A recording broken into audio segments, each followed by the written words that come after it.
ส่องแสงสวยงามก็ยังมีเวลาต้องหายลับไปจากขอบฟ้ามันก็คงเหมือนรักของเราที่มีวันเวลาที่แสนดีแต่อีกไม่นานก็ต้องหมดลงเหมือนกันมีสิ่งเดียวที่ใจฉันกลัวคือพรุ่งนี้ไม่เจอหน้าเธอเหมือนเก่าหากไม่มีเธอแล้วชีวิตฉันมีเพื่ออะไรอยากจะหยุดเวลาให้นานให้ความรักของเรามันคงไว้ไปเวลาที่มีจะเอ่ยคำนี้ให้หมดทั้งใจ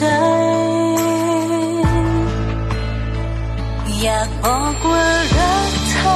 ว่ารักเธอให้มากที่สุดตอนนี้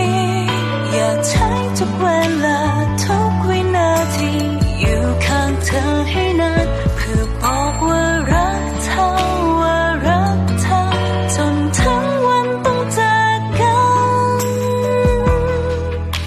ฉันจะจำภาพเธออยู่ฝังในใจ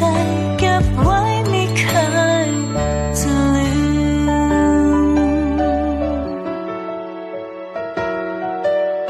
เธ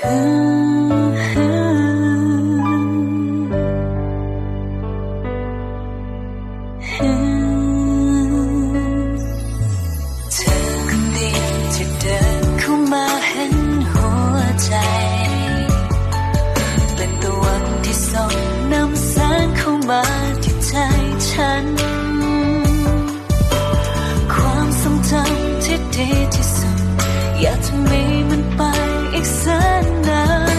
แค่ตอนที่ฉันได้เดินอยู่เคียงข้างเธอมีสิ่งเดียวที่ใจฉันกลัวคือพรุ่งนี้ไม่เจอหน้าเธอเหมือนเก่าหากไม่มีเธอแล้วชีวิตฉัน